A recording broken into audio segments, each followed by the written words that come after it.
Hey everyone, welcome to the UFO HUB live stream. Today's guest is going to be Reed Summers, and I will talk to Reed here in a second. But first, I would like to go over some things with all of you. Later on, or at least the last 15 minutes of this interview, we will be doing some Q&A. So if you would like to ask a question of Reed directly via voice, there's a stream going out live right now. It's audio only on our Telegram voice chat, and so basically you can log in there, and when it's time, there's a little button that looks like a person raising the hand. You can just click on that and you'll be in my queue to basically patch you through when it's your time. And of course, it's first come, first serve. For those of you who don't want to do that, or you're just shy, you can always leave a comment, or basically you can leave the question in the chat below. So it's going on live right now on YouTube, Twitch, Facebook, and X. So all in your respective chat and platform, make sure that before you submit the question, put 3 asterisks down before the question, because a lot of you are already active chatting with each other, and it makes it a lot easier for me seeing the question so I can convey to the guest. So anyway, and also in the description below, you will see all the links that Reed has provided for me. And as always, I encourage all of you to check them out and see what Reed has to offer and learn everything that he basically knows about if you don't get your answers here today.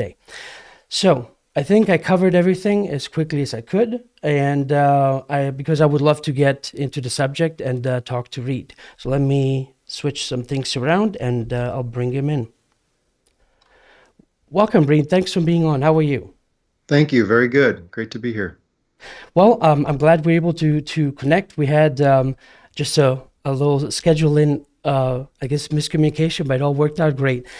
So I basically would love to just give you the platform and let you say what you need to say, and then it'll help me build up the questions on this information that you have to talk about today. But just for the sake of the new watchers or whoever happens to learn about you for the first time today, if you could please go a little bit into the details about you and what it is that you do.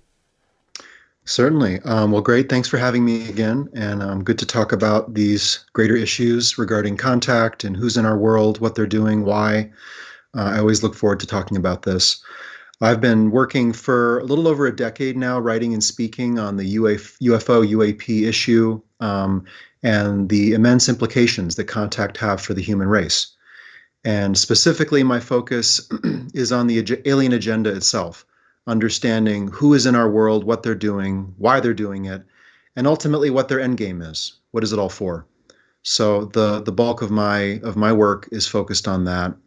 I also teach as part of a larger spiritual tradition focused on empowering people at the level of their deeper spiritual intelligence, which is the intelligence capable of informing us regarding who's in our world, alerting us to the actions we need to take, and ultimately to the contribution we can make to this immense evolutionary event happening all around us.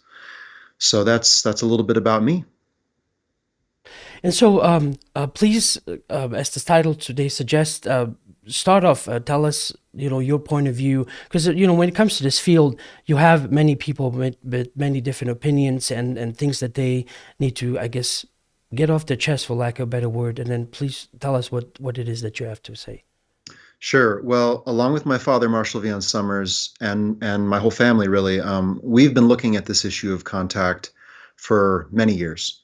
And what we've come to understand through our contact with a set of intermediaries that we call the Allies of Humanity, who have given a series of briefings, as well as a series of revelations about life in the universe, what we've come to conclude is that we are in fact being visited by other forms of intelligent life, physical beings from beyond the human sphere, and that this contact represents really our evolution as a world. It's unstoppable. It's in a sense predictable. It was going to happen eventually. We were one way or another going to ultimately be discovered or discover other forms of intelligent life, because we live in a universe populated with intelligent life. And through our technological advances and through the process of marching from tribal identities to national identities and now into more of a world consciousness or world identity, we are, in a sense, on the threshold of making this enormous evolutionary leap out into the universe. So that's our overall position.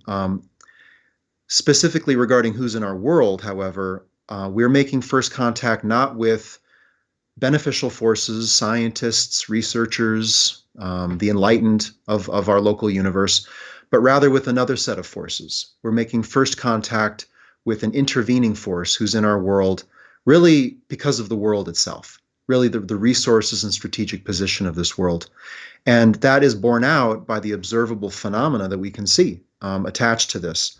For example, flying in our skies unwelcome and uninvited, interacting with military installations and military personnel and hardware in very dangerous ways, taking people against their will, mutilating animals and other forms of animal life, putting things in people's bodies.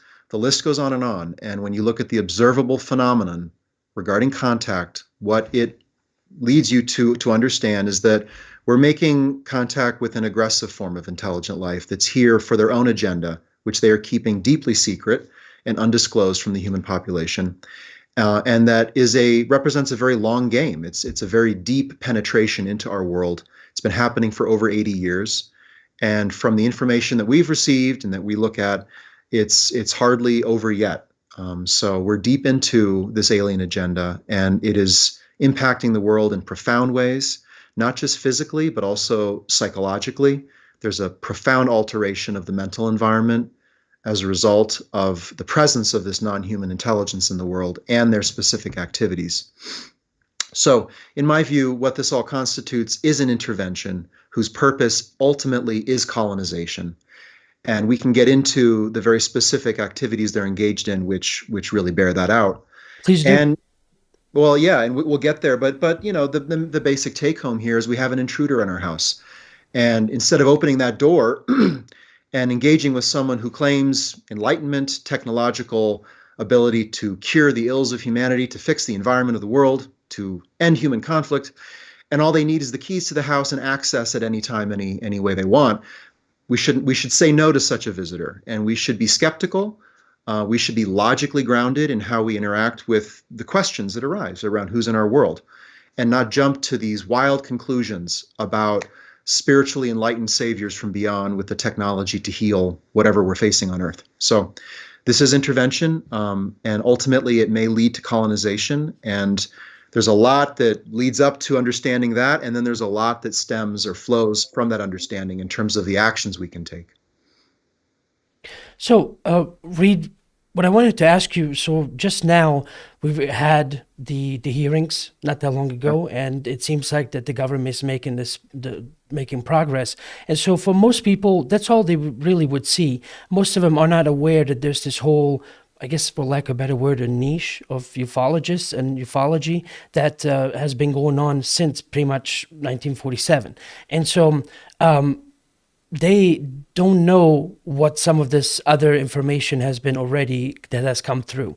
All they know is that just now government talked about it, but most of them just are absolutely clueless. So will there be eventually, is this kind of the message that you bring into kind of whoever is coming and more publicly known to quote unquote even the most normal person, that those key words are to look out for?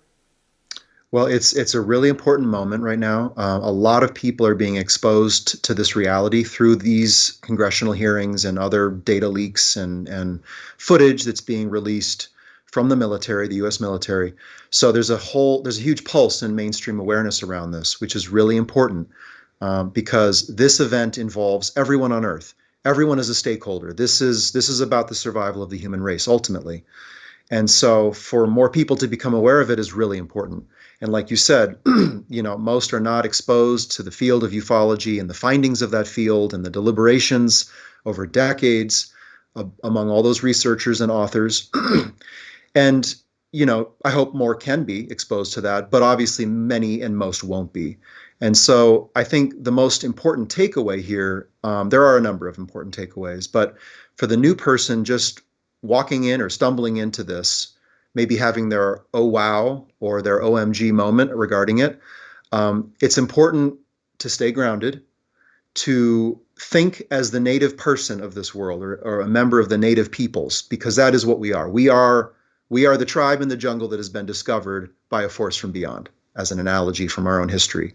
And so instead of jumping to conclusions about who they are, what they could give us, how exciting it is, riding off of that emotional surge and the excitement and the novelty of this, I think it's important to stay grounded and to step back and see this as an event that involves the whole world. It is the biggest event in human history, I think, period. You're alive when that's happening. That's huge. And you're aware of it, or starting to be, which is also huge. And you're part of a very slim percentage of humanity that is. So you're important, and your response is important. And how you hold this and begin to move with it has consequences, and can ultimately be a contribution to the many, many, many millions who will learn of this in the next few decades.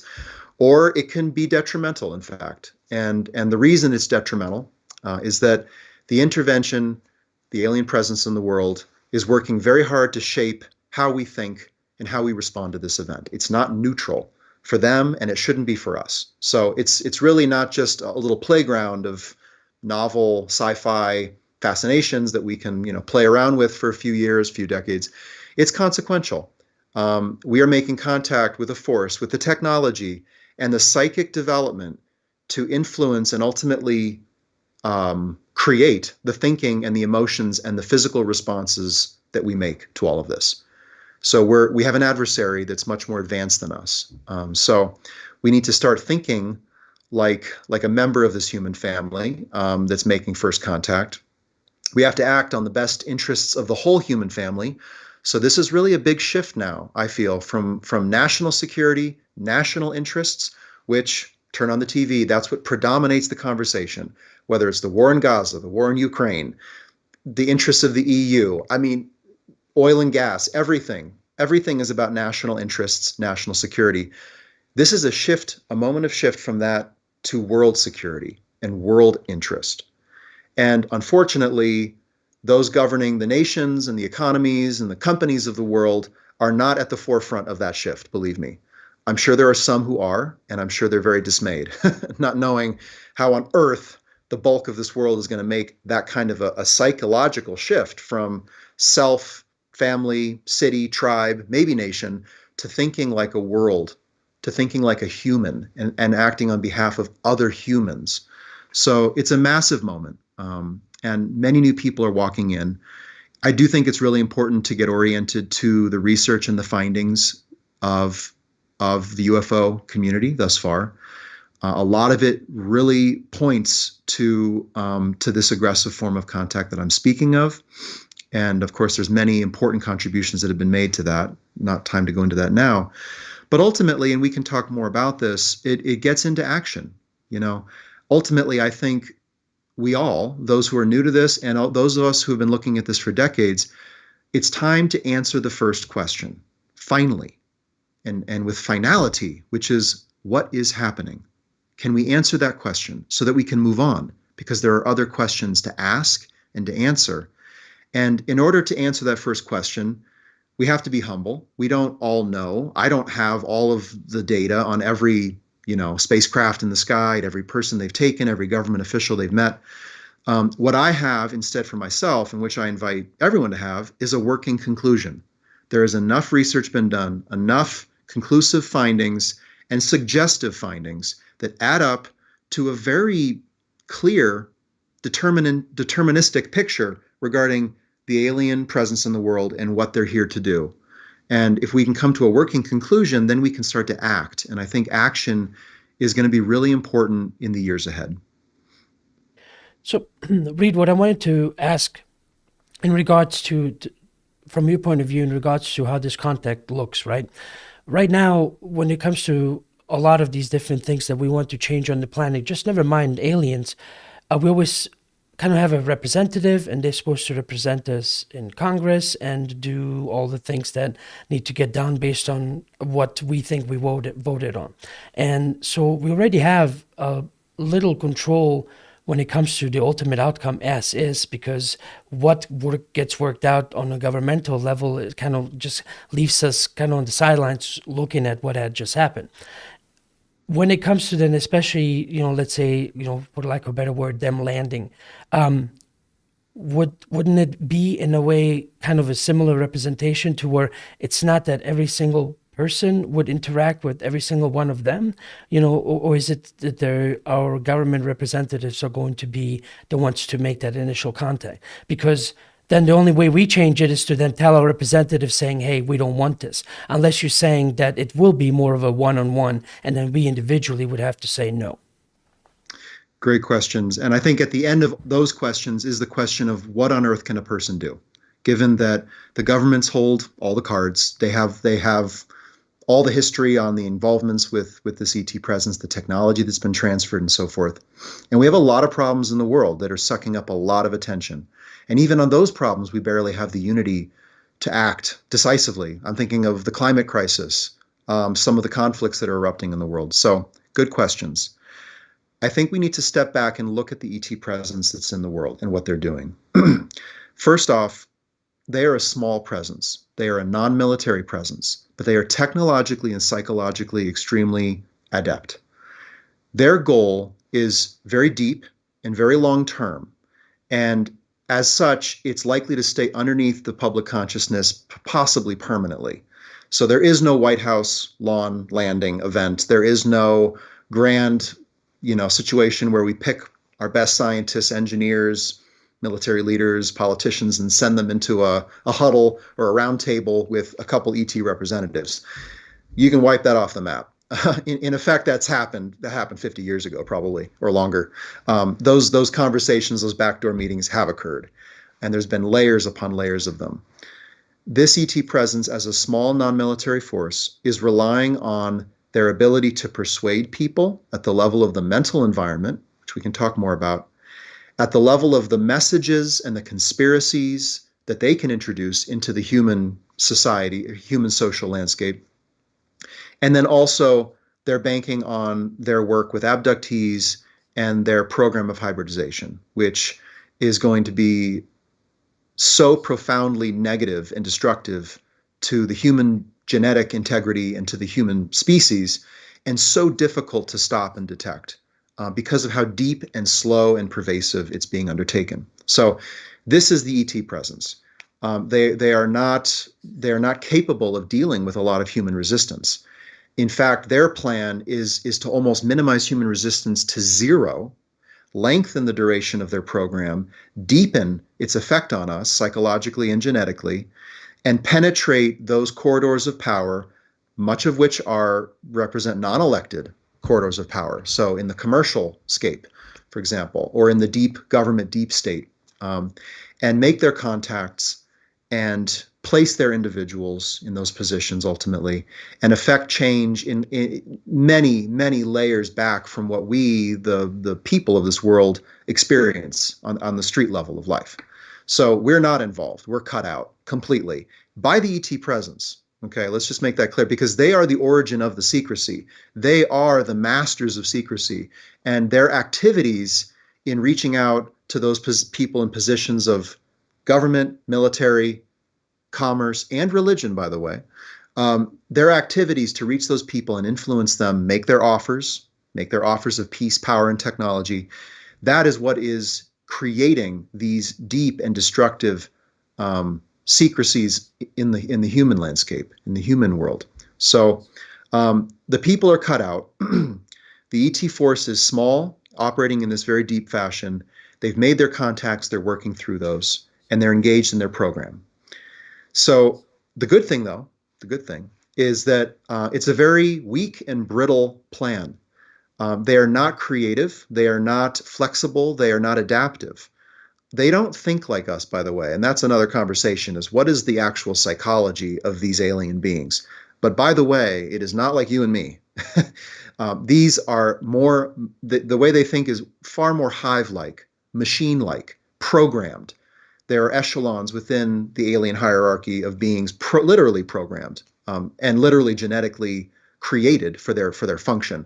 These are not creative, adaptive thinking beings, at least at the lower echelons. And so to their weakness, however, because we are adaptive and we are creative and we are expressive. And by the way, there's a lot more of us than them. There's 6 billion of us, or 7, however many billions there are in the world, and very, very few intervening forces in our world. So all it takes is a sliver of humanity to make trouble. And this intervention will not be able to cope. And that information has been given to us very specifically. And so, though it looks meek or meager to say, well, just speak out or just become aware, if a few million people become aware of this intervention and identify it as the threat, which it is, and release that threat fixation from government or from other cultures, religions, and so forth, if we can rally some sliver of the world to this moment of human evolution, of human first contact, and the realization that we are a human race that must remain the stewards of this world, and this must remain our planet of origin, these basic kind of tenets, which are just true, they're not really difficult to understand. They don't require you belonging to anyone's religion or spiritual understanding or philosophy or political leaning. They're just true about being human. And then if we can identify that there is an intruder in our house and speak out against that, that actually will be enough. Now, there are a few other things I can add to that. Some of the information we've been given has revealed that there actually are governing bodies in our local region of space which govern trade and interaction between worlds. And we actually live in a part of the universe that is quite developed. There are a lot of developed societies in our vicinity. So we're not in the boonies. We're not out at the frontier. We're deep in the city. And so there are rules that govern this galactic city, you could say. And one of those rules is that conquest and intervention are not allowed. So the moment the native peoples of any world that's being intervened with, meddled with, or outright invaded say they don't want it to happen, that governing power, which is quite powerful, turns out, has the ability to stop those activities. So this, again, is why the interventions program is so deep, so beneath public consciousness, that no one will speak out because no one even knows that, A, it's happening, or if they know something's happening, they can't piece together the full picture. And the intervention is so skillful at messaging, they've polluted the whole landscape around UFOs, UAP, contact, abduction so profoundly that they've created a smokescreen to basically protect their activities, which are happening almost in broad daylight. So that's their plan of attack. For those who wish to resist this plan of attack, there's a plan of attack, absolutely. And it's very actionable, it's very doable, and it really is raising public awareness. It's encouraging people to think logically and to think like the native peoples of a human world, and to identify the nature of this threat and its effect on government and other institutions, which unfortunately have been led down the road of working with this intervention. But the intervention is the mother of those conspiracies. It is the creator of the secrecy that we all, wish didn't exist. So we need disclosure of the alien presence. We need to have this forbidden conversation that the intervention does not want people to have, which is, who are they? What are they doing? Why are they doing these things they're doing, which are very dark, very dangerous, very divisive? And what if we made a working hypothesis or a working conclusion to say, this is probably non-beneficial in nature. This is probably an agenda of some kind. The world, Earth, beautiful planet in a universe of not very Earth-like worlds, probably a pretty rare planet. Its resources might be valuable. We're destroying those resources at an alarming rate. Maybe someone would take interest. These are all logical steps, logical conclusions to arrive at, and then to begin to speak out against this. So, Reed, I wanted to ask you, so as you mentioned that there will not be this proverbial, if I can speak today, a White House lawn landing. With the government doing these different hearings and all that, what do you see that being the ultimate outcome if there's not going to be this revelation? Is it just them going on and on and on talking for the next 20 years. I mean, I can believe that too, because they're pretty good at just talking about a whole bunch of nothing. But Oh yeah. anyway, if from your point of view, what do you see then? What is the point of them even bothering to even acknowledge it in the way they have been on the governmental level? Good. Yeah. And that's the question on everyone's mind is what is this, honestly? Like, what is this disclosure that's happening? Because you can't at this point really trust those aspects of government that have been involved with the alien presence, given the level of secrecy and deception that have been happening for decades. I think there's a spectrum of conclusions you could make. On the far left of the spectrum is the possibility that these are true leaks. These are truly well-meaning individuals in the military and security establishment who want to get this out to people, and they're doing that, and they've found ways to do it. I think to some degree that is true. These people, they are authentic, some of them who are coming out. On the far other side of the spectrum is the whole possibility that this is intentional disclosure to manage public awareness, to shape the public narrative around contact for some end. Now, that's not necessarily something to be instantly critical of, because there is a war going on underneath the skin of this world regarding who works with the intervention, what they've received, who has recovered these crashed craft, what technology they've been able to garner or back engineer from them. So this is happening. And also who hosts this alien presence and their facilities and their physical establishments, and who gives up their population for the abduction project. So there's a lot of moving parts there that are political and that are strategic and that tap into the national security interests of states, the profitability of certain companies, so much, right? And the tilt of geopolitical power, the possibility of breaking the unipolar world, dictated by the US and its Western partners, and breaking that into a multipolar world, which is the ambition of certain states. So there's a lot of us involved here too, a lot of human ambition. My sense is that there is some aspect of this recent disclosure that's been happening since 2017, roughly, is absolutely intentional to have some effect, at least on the US population. I will throw in that mix that some of the information we've received has revealed that aspects of the US government have actually resisted the intervention in the past. And then, of course, there are some aspects of it that have supported it. But the US overall, you could say, is an opponent to the intervention. That has been true in the past. I don't have intel as of last week on that, because, of course, I'm sure that's always shifting. But there could be some effort to make the people of this world aware that something is happening, manage public anger towards the government for keeping it secret. So to have some plausible deniability that they didn't know until now, or it's just since year whatever since they've been tracking this. So to kind of wipe off the slate all that dark secrecy and wash the blood off their hands, so to speak. But in an effort either to manage and corral public awareness and to keep working with the intervention, or to actually stimulate some sense of mainstream awareness that contact is occurring and that the US government and or military are on top of it for our security interests. And I think there could be some importance to that, because this is a security event. And a lot of the disclosure conversation that's been happening recently has tilted in that direction, that this is a threat to national security and that we need to spend more money on it, have better reporting, et cetera, report to Congress, it's something like that. But there is a security-oriented bent to the communication coming out, which matches the nature of the situation. It is absolutely a security event for the world, not just for this country. As to how this is playing out in the deep power struggle between the US and Russia and China, for example, and in the third world, I don't know. I can make some good guesses, and we could have some interesting conversations about those.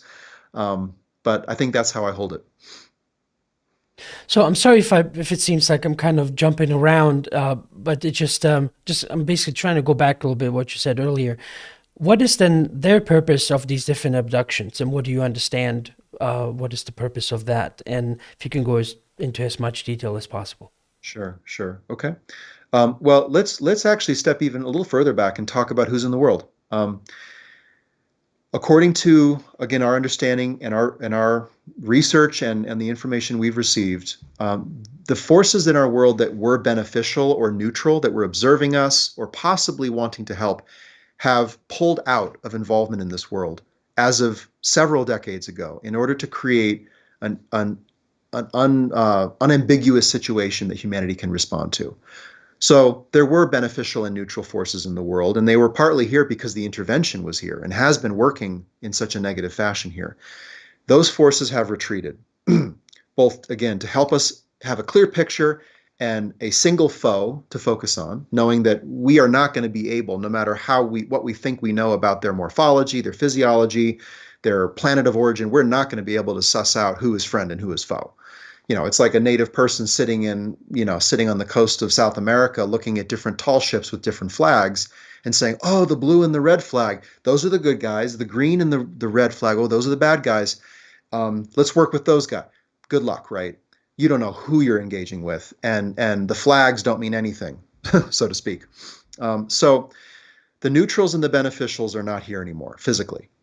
Those who are here are the intervention, as well as another force possibly working alongside them or in competition, which represent a basic intervening force, which are resource explorers. So we have resource explorers who are basically here looking for resources, grabbing what they can on behalf of other nation states out there, probably, because the world has something that others want and that is highly valuable. Resource explorers, but then we have what are called the economic collectives. And there are not just one, there are several, and several are in competition with each other, which is good, also in our benefit.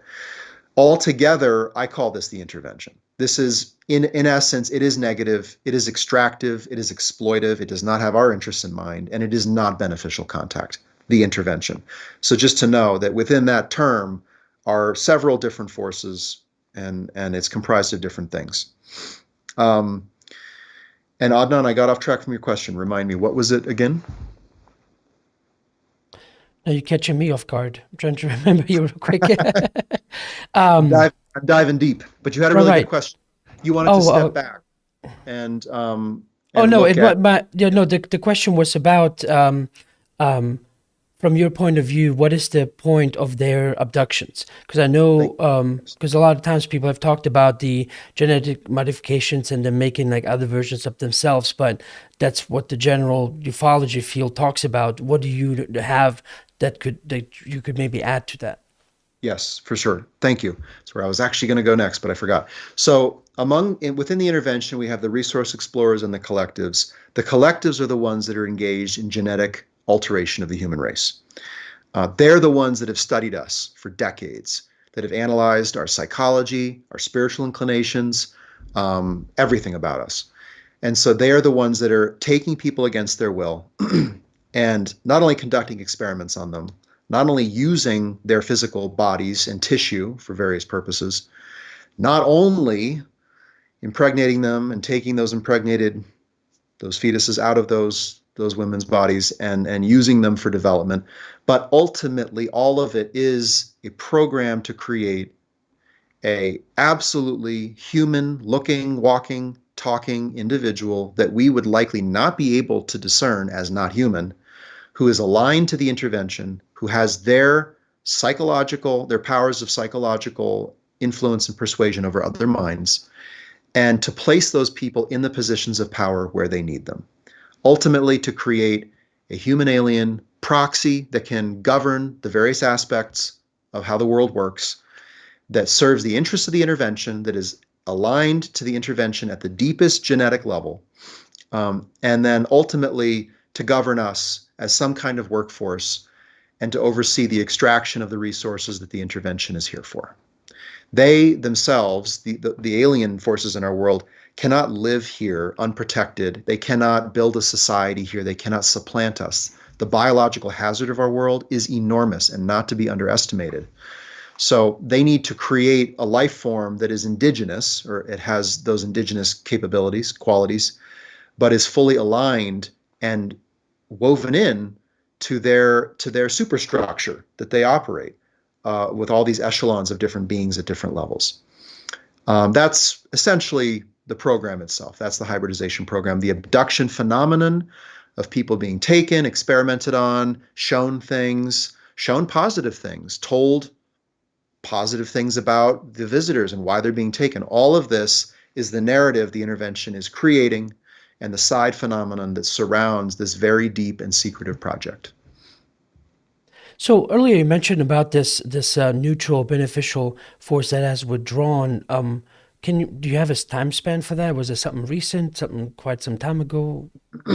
Well, one of the most important pieces of information that I have in my possession and that I have worked with my father, Marshall Vian Summers, on is the first book of the Allies of Humanity briefings. So this book, this set of briefings, was given to him over a telepathic channel in 1997. And in that book, they speak about the retreat of those neutrals and possibly beneficials that represented early attempts to work with humanity, prepare humanity, get us ready for this moment, which were largely unsuccessful. And then also that represented the observing actions of our neighbors in space, who are very concerned about the intervention in our world and the fact that us, their neighbor, a young, possibly promising race, also very violent and very destructive, it would seem to them, is going to fall into the wrong hands. It's going to fall into this collective hierarchy that represents the intervention. So they may very well still have those observing abilities in our solar system. But those forces, or the physical presence of the neutrals and the beneficials, have withdrawn, not just to create an unambiguous situation for us, the natives, but also because it is no longer neutral to be in the vicinity of the Earth. That's also been shared with us. If it's discovered you're here watching the intervention, reporting on its activities, possibly blowing the whistle in that larger galactic space of governance, of trade and interaction, you're in big trouble, and so is possibly your home, your world of origin. So that's why the Allies, they don't give their world of origin. They don't give names. They don't give star systems. It's no longer a neutral thing to just show up and say, hi, we're from here. We just wanted to help you understand what's happening in your place in the universe. This is a contested space now. Of course, we don't know that, right? Which is so bizarre. It's like, you're almost walking through a war zone and don't know it. Well, psychologically, it is a war zone. The human psychological landscape is absolutely increasingly a war zone, and that is deeply connected to the intervention, by the way. So the intervention, one of their prime activities is to promote human conflict for multiple reasons. And so the massive rise in armed conflict in this time we're in, since the end of the Cold War, the number of armed conflicts and the number of people dying in them is a hockey stick right now. And a lot of other things are hockey sticks right now as well. The climate crisis is a hockey stick right now. The resource situation, fresh water, the intensity of destructive storms in the world. The intervention is not creating these, but it is utilizing our response to them and our lack of response to them. And so it is confusing humanity in taking action on the very tangible items of the day. And it is also it is fueling the human conflict and discord that actually adds wood to that fire as well. So the next question I have for you is that it's kind of along the same lines of contact, and just basically this trying to get a bigger picture about, you're going to, or most of us are going to know that there's others, but contact in the way we think is not going to happen. So I'm still trying to kind of wrap my head around, like, what would this then look like? We would just kind of still know and continue living our daily lives on the planet the way we have been, and just knowing that there's something out there without ever meeting them then, or am I misunderstanding you? No, I understand your question. And yeah, I mean, for many people, that the topic of our conversation is the impact of ET contact on your life, right? And most people would think, my life, I don't know. I don't know how it impacts me. It's a issue for governments and the military, probably. It absolutely impacts our lives.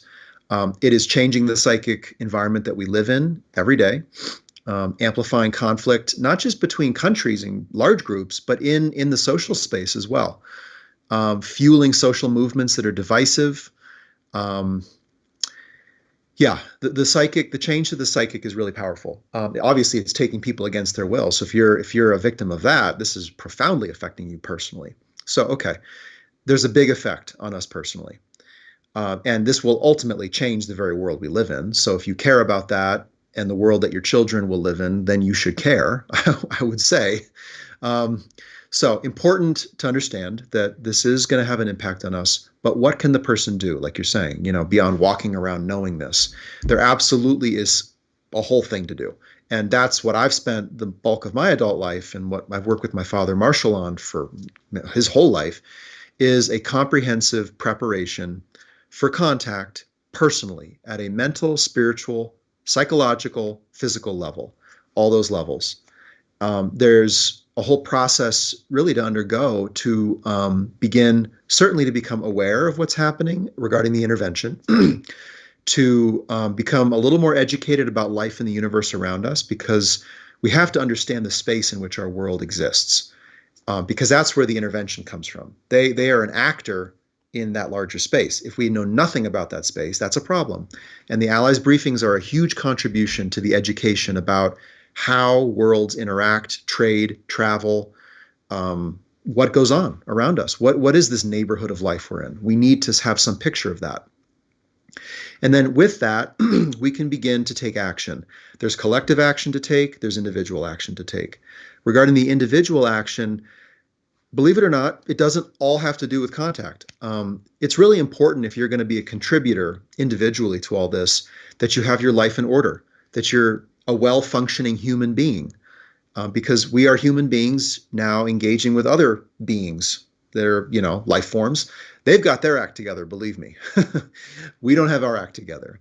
And I would wager to think that for all of us, or most of us individually, our lives are need some work. So in the realm of relationships and work and providership and health and spiritual practice and development, these 4 areas, there is important work we can do to strengthen our overall position in life, because that will free up time and energy, inspiration. It'll tap into our abilities and skills, which we do have. And from there, we can begin to coherently work together on addressing the intervention, but also the other massive life-threatening situations that humanity is facing. Intervention aside, we absolutely must deal with the environmental crisis in this world. We absolutely must promote unity and the resolution of conflict. We absolutely must promote the one source and the one source of all the world's religions, and not what distinguishes and separates those religions. So we have to promote unity at that level as well. There's a lot of important work to do. There are a lot of important causes that need someone to put their name on them, and there are just not enough people responding to life at that level. So the stronger we are as an overall life form, the more connected we are to other human beings, the more engaged in purposeful activity. That makes you a pretty hard candidate for the intervention's program of pacification, or let alone abduction. So, for those 2 programs, they're looking for those who are weak and pliable and receptive and prone to place a lot of energy and faith and trust in foreign forces which make big claims and don't back them up. And so they're looking for those people. Don't be one of those people. That would be the first thing, right? Don't be an apologist for a colonizing force. Do not be a defender or an advocate for human abduction, which absolutely represents a violation of personal sovereignty, genetic sovereignty, and the sovereignty of the whole human race. So don't be on that bandwagon, please. There are a lot of people who are, and those folks need to get off that bandwagon. And it's a splash of cold water in the face and a get real message that might do the trick there, because they're not thinking. They are not themselves. They are not grounded in their own human reason, and they're not utilizing their human function. And that includes our indigenous abilities as the human species to perceive our Earth and its environment, to see where the threat is, and to respond as a life form, like the animals respond For example, when a tsunami is approaching the shore, they run to high ground. We don't, because we're not connected to our indigenous, innate human intelligence and senses, and yeah, so that's really important. Um, so become a more functional human being, become connected, more connected to the human race, not less connected. Promote unity, not conflict. Um, Retain some faith that human institutions are worth your support, despite their corruption and their inability to function very well. We have to reroot the roots of this tree in our own soil and not allow another force to uproot us and then start to make us think that we need to receive a complete solution from beyond our world, a complete technology, a complete environmental fix, a complete spiritual or psychological fix. So the solutions are right here in the world. We have them. What we need is to become more capable of tapping into them. And so what I and my father Marshall teach and present is a preparation for one's life, to strengthen one's life at all these levels I've spoken of, and then also to prepare in very specific ways in the mental environment and regarding ET presence itself specifically. So I know that's a lot, but happy to dive into any of those further. Well, thank you for that. We actually have come to our Q&A section. So I just wanted to let everyone else know I have one more question, which should give you enough time to submit yours. Please use 3 asterisks before the question so that way it's easy for me to identify it in the chat. So I have one more question for Reed, and then we'll switch over to the audience. So basically, when there was... So, for example, like these different alien groups, and do they ever reveal, at least to you, how they're supposed to look? Because I know we have the Grace, and some are explained as the Nordics, similar looking to us, and others are more insectoid, and there's all kinds out there. Can you please speak a little bit on that? Or if you have to go longer, please do. I don't want that necessarily to be give you a short amount of time when it could be a very intriguing answer. Okay. Yeah. Well, the Allies do briefly talk about the appearance of the lower echelons of the intervention, basically who we have understood to be the Greys, you could say.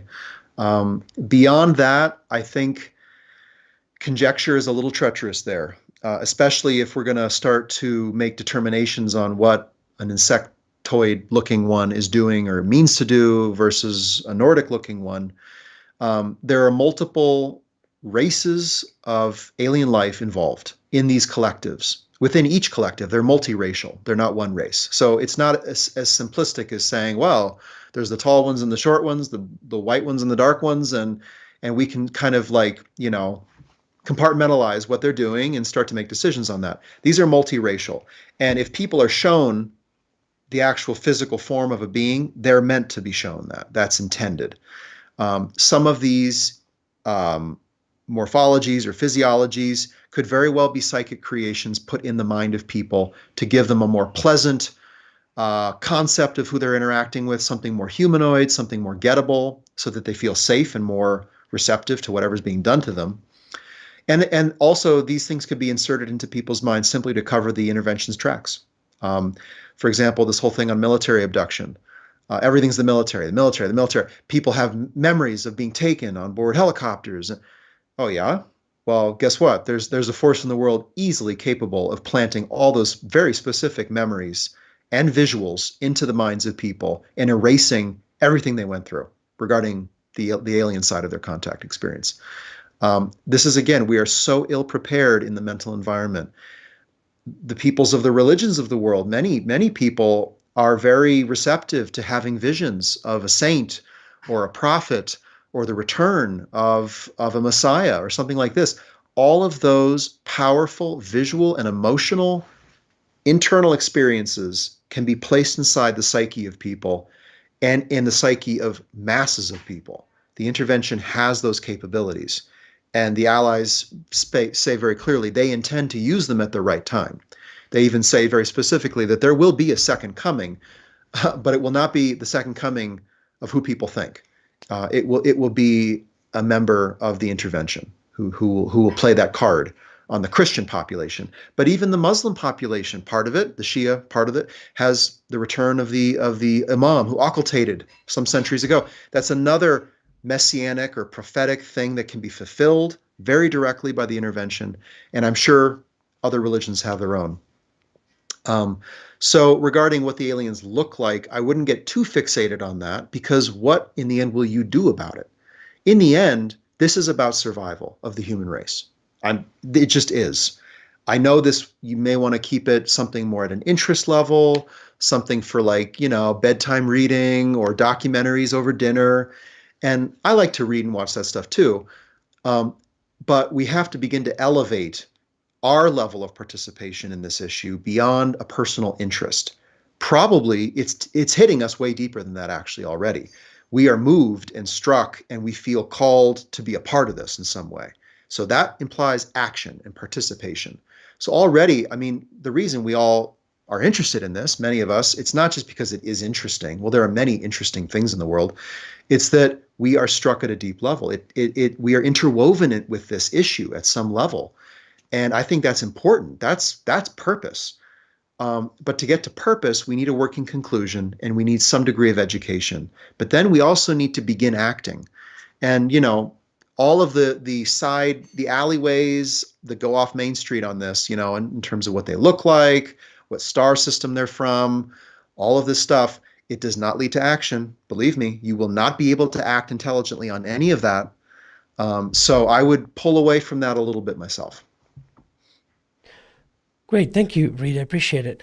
Okay, so we have the first question. And again, for those who are watching, please put 3 asterisks before your question. It really helps me out. So Jim B is asking, is there proof beyond scientific evidence, fact, other than our senses that exists to explain the UFO phenomena? Wow. I am sure there is. I'm sure there are downed craft and phenomena that's been captured on multiple military sensors. I mean, some of that is actually coming out. It's been suggested that that's possessed by at least the military of my country extensively.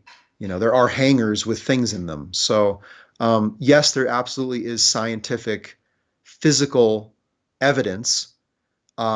It's extremely well guarded. Again, the intervention has been doing this for 80 years. They have had an unbelievable length of time, probably even before that in the observational phase. They have had an unbelievable time to cover all their tracks, to lock all the doors. This isn't just, happening out in the field. It is, but whatever's left there is either insufficient scientific evidence to be captured by an individual, so it's scooped up by government, scooped up by by those working for the intervention. But also the intervention's disinformation campaign is so extensive to demean this entire topic, to marginalize the people who focus on it, to cause psychic disruption and physical disruption to those who really focus on it, and basically to steer the mainstream human conversation down other corridors that have nothing to do with this. Why is the world so noisy right now? Why is there so much agitation on the surface of life? Why are people so profoundly distracted they can barely pay attention to really important and dangerous things happening in their local environment regarding the environment, for example? There is something churning up all of this silt to make the water as muddy as possible, because I'm sure there is evidence out there and it could be recovered and potentially brought to light. But if the water is so profoundly muddy that you can't see your finger in front of your face, that helps a lot. And so that's a big part of it. Great, thank you for that. The next question, I've been trying to understand it, and I understand sometimes people write too quick, and some of them are not native English speakers. So anyway, I don't want to take up more time. I'll do my best to try to translate it. This one is from Carol. One question, or one part of the question, is any idea of what kind of aliens these are, what types they are that have a long, prominent chin? That's one question. And the other one is a question about how technology, like cell phones, for example, has an effect on people or us in general. Okay. So the first question, I would actually make a question back to the questioner. And I think this is an important question to ask yourself. I'm not just bouncing this off and, deflecting. Why are you asking that question? What is your need to know? I think everyone who's really diving into this, not just skimming the surface of it, but if you're coming to learn about all this, you have to feel within yourself about your need to know. Because if your need to know is weak or superficial or it's novelty based or you're trying to escape some other issue in your life by doing by looking into something exciting and occult and paranormal, that's going to determine the kind of questions you ask, how deep you want to go into the issue, and your overall part to play. So if that is your need to know, then I'm not the guy you need to talk to. I'm not the guy who has all the information to keep the UFO entertainment industry churning with new, interesting, salacious connections and possibilities. There are people out there. They're on YouTube right now, I'm sure. You can go listen to them. If you have a need to know because you feel like you need to be responding to this, or you're connected to the evolutionary direction of this world and this event is a part of that, or that you've been affected by the intervention, or that you have some part to play in protecting human freedom and sovereignty, and you're alarmed at what you see in the world about that, this is important that you're here. That said, I don't think the morphology or the chin of the alien is a question relevant to that conversation. The second question, I understand, is on the minds of a lot of people, which is, how is the ET phenomenon connected to? And there's 100 different things you could ask there. You could ask COVID. You could ask wireless transmission and its effect on human health. The political cycle that we're experiencing in this country and in any country. I try not to get my fingers too deep into conjecture. I don't personally have any information to say the intervention is behind cell phone, wireless, transmissions and their effect on human health. I don't contest that there are real concerns about that kind of thing. There are big problems all over the human landscape. It's getting very cluttered with them. So again, need to know. If that's your calling, if that's your thing to dive into, then you should probably do that. If it's not, if it's just an interest, then you should probably move on and look for what it is you need to really connect with and make a difference about. But back to what I was just saying, I think for me, I'm trying to stay focused on the intervention, its ultimate end game, and not get too much into casting blame or putting names all over the the wireframe board to say who's connected to who and who's I don't personally have that kind of intel. You can definitely build a sense of suspicion or likelihood regarding the intervention's involvement based on where the power goes in a certain situation. So take a current war in the world, pick your war, there's a number of them. How does that draw in the strongest countries of the world? How does that draw in the West, which, by the way, has predominantly resisted the intervention? How does that weaken global unity overall? How does that distract does it distract a large number of people from other important issues? Does it weaken bodies that are focused on cooperation in science, in humanitarian issues like the United Nations, for example, which is seemingly getting a little weaker by the day in its ability to enforce anything? So you can kind of ask yourself some questions and provide some proofs regarding what is suggestive of the intervention's involvement. If 90 out of 100, questions are a yes, it benefits the intervention, and yes, it's not a little thing, it's a big thing in the world, then I would say the intervention probably has their hand in it. Possibly not in creating it, but just spurring it on. Because again, all they have to do is turn up the volume on the existing noise in the world. We've already created and maintain a lot of the conflicts and distractions that the intervention can use on their behalf. They don't have to create those things. They just need to turn up the volume. And the volume on human life overall is about twice as loud as it was 10 years ago. And that was about twice as loud as it was 10 years before that. So the hockey stick, in so many respects, I definitely do think the intervention is connected. Thank you, Reed. I appreciate it. Well, we are on top of the hour, and I wanted to ask, can we at least take one more question? Would that be all right? Yeah, we can do maybe two more. Okay, good deal. Thank you for that. The next question is from Maureen, asking, is there a way to distinguish a hybrid? David Jacobs says they are walking among us. Mm. Well, this is where I do feel the topic of spiritual intelligence comes in. I know that may sound very tangential or not very satisfying, but one of the things that I work on teaching and developing myself, and I work with Marshall on, is teaching people to become connected to the spiritual mind within them, which we call knowledge. Knowledge, or the ability to know, the ability to have profound, clear intuition and perception regarding events transpiring around you, is directly related to this important, possibly in the future, very important need to be able to discern who is human and who is not. At the level of knowing, which you could think of as kind of a gut sense of right, wrong, or an amazing instantaneous ability to be clear and to see something right in front of you that you otherwise would not have seen if you were in more of a psychologically engaged state of mind. If you're in this more spiritually engaged state of mind, the clarity and perception can be instantaneous and deeply penetrating.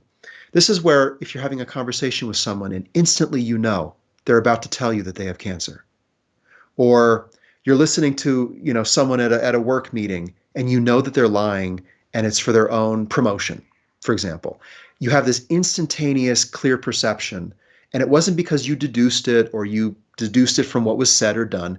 You just knew. That's knowledge. That ability is going to be very key down the road for those who are going to play any part in being aware of the intervention and resisting it. Being able to perceive a hybrid individual is absolutely within the range of perception that knowledge can give you. Also very important, however, is that those individuals, as well as the alien life in our world, are capable of affecting your thinking and emotions so much that they could basically overrun your circuitry, like almost like a denial of service attack on a website. They can make your mind essentially not work. They have that power of psychic energy to project onto one individual and onto larger numbers. Being rooted in the knowing mind, which is a spiritual practice, it's a daily thing. It's a focus in life you have to have that focus in order to have that kind of rooted, grounded psychic state, grounded in your own ground of being. Which, by the way, this is taught in many religions in the world, many spiritual traditions and practices. So not foreign at all, but to maintain a rooted ability or a rooted existence in knowledge will shield you from some degree of that mental intrusion. So this is the one part of us that cannot be manipulated. And the other part of us, the thinking part of us, absolutely can be manipulated. Make no mistake. So I think, to answer the question, to have a spiritual practice that grounds you in knowledge, very important. But also, I think important as well is to understand your own mind. You have to do the work to know what's inside this room before we start saying, oh, that's the intervention, or, what have you, to start assigning cause to every thought and emotion we have. We have to understand ourselves psychologically and emotionally.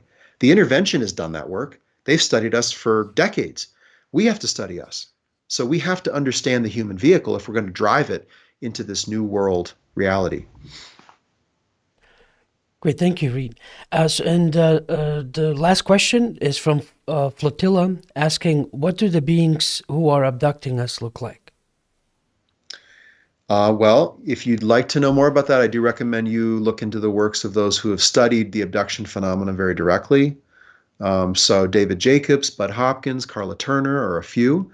They have outpictured pretty clearly, based on the regressed accounts of abductees, what these beings look like, the kind of conversations that occur, the kind of activities they have them engage in. So I'm not the expert in that, so I will defer on that. We can take one more question though, Adnan. Okay. Yeah, because for those of you watching, I'm literally going down the order. So if just so happens that you are on the bottom, I'm sorry about that. But we have quite a few. I guess you sparked their interest, Reed. Good. And I already asked that because I'm trying to get other, at least one person asking one question, so I'm not asking multiple questions from one person. Sure, sure. The next one I see. Okay, Sharon is asking, do you have any knowledge about the biological hybridization engineering through contamination of our streams via many forms of contamination? Does that make sense? It might make sense if you're speaking of toxicity and contamination in the environment through chemical loads in the human body. That's certainly out there and certainly a massive problem, especially in agriculture.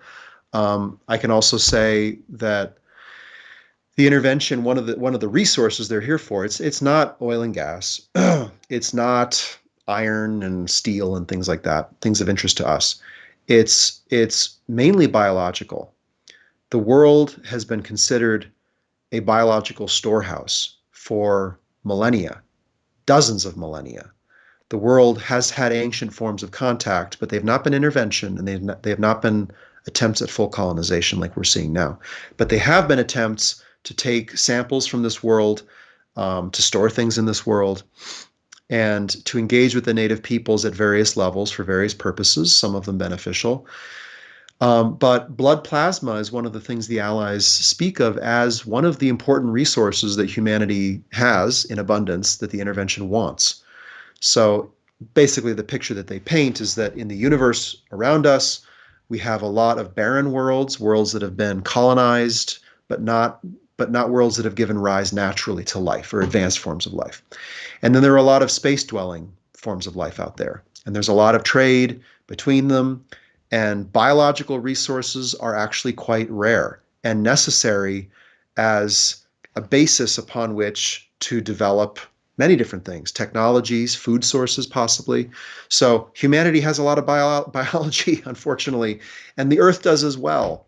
And so the Earth is being looked at as in a sense, a little bit of a zoo, right? Where people and animal life and plant life can be kept in some sort of state of perpetuity, not a pleasant state, not a state that we would want to be in, and can be resourced from over a long, long period of time.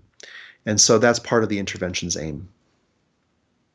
Reed, thank you very much. I really appreciate you taking the time to talk to me and everyone else that's been watching, and many more that will be watching for the days and weeks to come. I just want to mention the links and everything that Reed has provided are in the description below. But Reed, if you could please just give out your links again and maybe Sure. end with a final message, and we'll let this be it.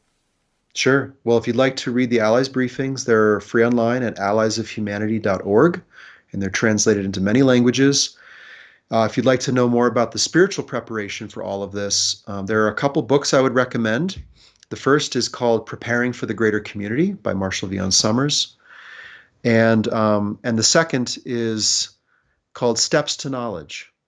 And that's also by Marshall V. Summers. And that actually contains the daily spiritual practice in rooting yourself in the knowing mind. So that could be very important for some folks to begin to take up. It's great to be here. It's great to talk about this with you and to know that others are aware of this and are holding this awareness.